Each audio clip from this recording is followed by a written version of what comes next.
क्या अर्थ निकला ही lost the bag? उसका बैग खो गया। उसका बैग खो गया है। विच ही ब्रॉट या bought from Agra, brought which he brought from Agra, इसका मतलब क्या है? Which he brought from Agra का, जिसने उसको आगरा से खरीदा, जिसे उसने कहां से खरीदा था? आगरा से खरीदा था। तो अब एक क्लाउज तो ये हो गया, ये कौन सा क्लाउज है? कौन सा क्लाउज? Principal clause. अब यहाँ विच का प्रयोग हुआ है, तो ये कौन सा हो गया? ये हो गया आपका सब ऑर्डिनेट क्लाउज हो गया। अब सब ऑर्डिनेट क्लाउज, अब देखो क्या कह रहा है?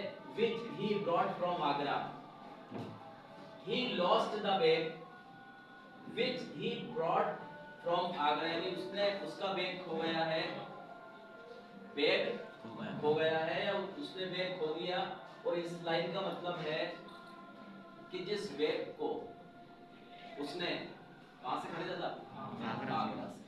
तो ये जो सेंटेंस नीचे वाला जो हिस्सा है, ये क्या मतलब किस टाइप का काम कर रहा है? किसके बारे में जानकारी दे रहा है? बैग के बारे में। किसके बारे में? बैग के बारे में जानकारी दे रहा है, जिससे को बैग, और अब एक व्यक्ति के पास अमूमन एक से अधिक तो बैग होते ही है। मान लो आपने बोला यार मेरा तो बैग खो गया रे, कि कौन सा बैग? अरे कुछ मत पूछ यार, जो पहले अपन ने खरीदा या मेरे पापा ने मुझे लाके दिया या जो हमने पिछले साल खरीदा, ऐसा कुछ भी होता है नहीं। तो ये जो क्लाउज है, ये क्लाउज है कि नहीं है? ये सबऑर्डिनेट क्लाउज।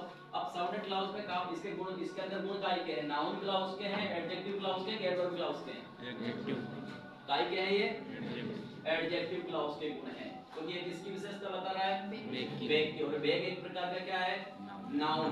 तो जो क्लाउज नाउन या प्रोनाउन के बारे में जानकारी दे, किसके बारे में? नाउन या प्रोनाउन के बारे में, यानी जो क्लाउज नाउन या प्रोनाउन के बारे में जानकारी दे, उस क्लाउज को बोला जाता है एडजेक्टिव या रिलेटिव क्लाउज। और जानकारी कैसी? तो जानकारी इस प्रकार की जिससे वो नाउन या प्रोनाउन और अच्छे से समझ में आ जाए। कौन सा बैग?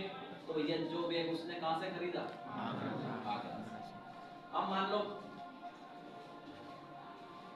आपका यंगर ब्रदर आ जाए यहाँ पे, कौन सा ब्रदर आ जाए? Younger brother. यंगर मतलब आपसे उम्र में बड़ा, छोटा। एल्डर मतलब होता है बड़ा, यंगर मतलब होता है छोटा।